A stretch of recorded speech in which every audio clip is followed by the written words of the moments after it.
வந்து குமரனை பார்க்க வராரு. அப்ப நடந்த விஷயத்த எல்லாத்தையுமே வந்து சொல்றதுக்கு பதில் கொஞ்சம் மட்டும் சொல்றாரு.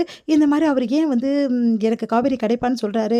எனக்கு புரியலன்னோனே அதிர்ச்சி அடைகிறாரு நம்ம வந்து குமரன். உடனே குமரன் வந்து எதுக்கு அப்படி சொன்னாருன்னு தெரியலையே அப்படின்னு சொல்லிட்டு யோசிச்சுட்டு இருக்கும்போது, "அண்ணா என்கிட்ட ஒரு விஷயம் மட்டும் சொல்லுங்க. உங்களுக்கு காவேரி கல்யாணத்துல வந்து நடக்கும்போது ஏதாவது பிரச்சனை ஏற்பட்டதா? பண தேவை ஏதாவது ஏற்பட்டுச்சா?" அப்படின்னு சொல்லிட்டு கேட்டோனே அதிர்ச்சி அடைகிறாரு. உடனே வந்து அது வந்து நிவின் உண்மைய சொல்லுங்கண்ணே ப்ளீஸ்ண்ணே அப்படின்னு சொல்லி கேட்டோனே, அதுக்கப்புறம் எல்லா உண்மையும் சொல்றாரு நம்ம வந்து குமரன்.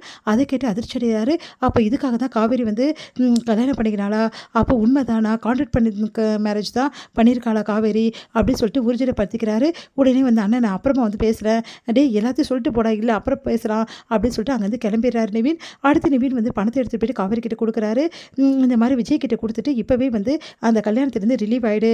உனக்கு எந்த பிரச்சனையும் இல்ல. அந்த கான்ட்ராக்ட் கல்யாணம் வேணாம் உனக்கு அப்படின்னு அம்மா சொல்றாரு. அதை கேட்டு காவேரி பயங்கரமா கோவப்படுறாங்க. உடனே வந்து இந்த பிரச்சனை நீங்க தலையிடாதீங்க. புருஷன் பொண்டாட்டிக்குள்ள 1000 இருக்கும். அந்த பிரச்சனை நீங்க தலையிட்டீங்கன்னா அப்புறம் அவ்வளோதான். இது எனக்கும் அவருக்கும் உள்ள டீலிங். நீங்க தலையிடாதீங்க அப்படின்னு சொல்லிட்டு அங்கேருந்து போயிடுறாங்க. அவரை வார்ன் பண்ணிட்டு போயிடுறாங்க. அதனால நிவினுக்கு ஒன்றும் புரியல. காவேரி ஏன் இப்படி பண்றா அப்படின்னு சொல்லிட்டு யோசிக்கிறாரு. இங்க வந்து காவேரி என்ன பண்றாங்க, நம்ம விஜய் கிட்ட எல்லா விஷயத்தையும் பத்தி கேட்குறாங்க. எதுக்காக நிவின் கிட்ட சொன்னீங்க அப்படின்னு சொல்லிட்டு கேட்குறாங்க. இதனால வந்து எவ்வளோ பின்விளைவுகள் ஏற்படும்னு உங்களுக்கு தெரியுமா? என்னென்ன நடக்க போகுதுன்னு உங்களுக்கு தெரியுமா? அப்படின்னு சொல்லிட்டு கேட்டோன்னே, இல்ல நிவின் வந்து காத்திருப்பான்ற ஒரே காரணத்துக்காக தான் நான் சொன்னேன். உன் வாழ்க்கை நல்லா இருக்கும். அதுக்கப்புறம் நீ எங்க போற சொல்லு.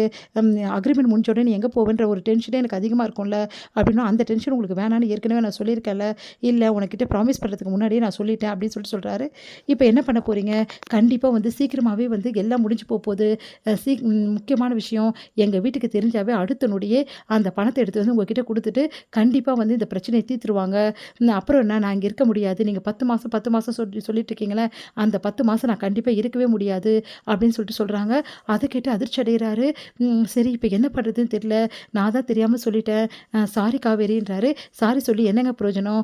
இப்போ உங்கள நான் பொண்டாட்டியா இருக்கேன். ஆனா அது கூட நீங்க கொஞ்சம் கூட மதிக்காம என்ன உங்க பொண்டாட்டியா இருக்க ஒரு பொண்ண வந்து வேற ஒருத்தர்கிட்ட வந்து இந்த மாரி பேசியிருக்கீங்க. இது நீங்க பண்ணது நியாயமா? அப்படின்னு சொல்லிட்டு கேட்குறாங்க. நீ வந்து உண்மையான பொண்டாட்டி இல்லையே! இங்க பாருங்க. உண்மையான பொண்டாட்டி இல்ல, போலியான பொண்டாட்டி இதெல்லாம் எத்தன நாள் சொல்லிட்டு இருக்க போறீங்க? நீங்க என் கழுத்துல தாலி கட்டியிருக்கீங்க புரியுதா? அதனால வந்து இப்பன்னு இல்ல எப்பவுமே சரி நீங்க என் புருஷன் தான். அத மறக்கவே முடியாது. இன்னொரு விஷயத்தையும் நான் உங்களுக்கு தெளிவுபடுத்திடுறேன். எனக்கு 10 மாசம் கழிச்சு நான் எங்க போவேன்? அப்படின்னு சொல்லிட்டு நீங்க யோசிக்கிறதா சொல்றீங்க. ஒருவேளை நான் இங்க தங்கிடுவேன்னு சொல்லிட்டு உங்களுக்கு பயம் இருக்கலாம். அந்த பயம் உங்களுக்கு தேவையே கிடையாது. நான் இங்கேருந்து கண்டிப்பா போயிடுவேன். நான் அதுக்கப்புறம் என்ன பண்ண போறேன்னு சொல்லிட்டு நான் தான் டிசைட் பண்ணணும். முக்கியமான விஷயம் என் வாழ்க்கையில ஒரே ஒரு கல்யாணம் தான். அது உங்க கூட நடந்துடுச்சு. இதோட என் வாழ்க்கை முடிஞ்சிடுச்சு அப்படின்றாங்க. அத கேட்டு அதிர்ச்சி அடையிற "நீ என்ன காவேரி சொல்ற?" அப்படின்னு. ஆமாம். என் வாழ்க்கையில கல்யாணம்னு ஒண்ணு நடக்குங்க. எல்லா பொண்ணு கழுத்துலயும் ஒரு தாலி ஏறும். அந்த தாலி எனக்கு ஏறிடுச்சு.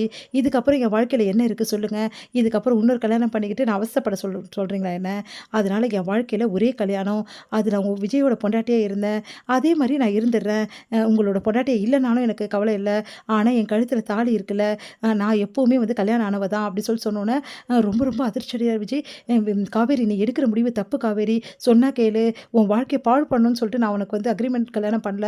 அதுக்கப்புறம் உன் வாழ்க்கைய நீ அமைச்சுப்பேன்னு நெனச்சேன். நான் ஒண்ணு ரொம்ப பெரிய தப்பு பண்ணிட்டேன். சாரி காவேரி அப்படின்னு சொல்லிட்டு சொல்றாரு. இங்க பாருங்க, இங்க இப்ப என்ன பண்ண போறீங்க? அத மட்டும் யோசிங்க. பின்னாடி என் வாழ்க்கைய பத்தி நான் யோசிச்சுக்கிறேன் அப்படின்றாங்க. என்ன பண்றதுன்னு யோசிக்கிறேன்.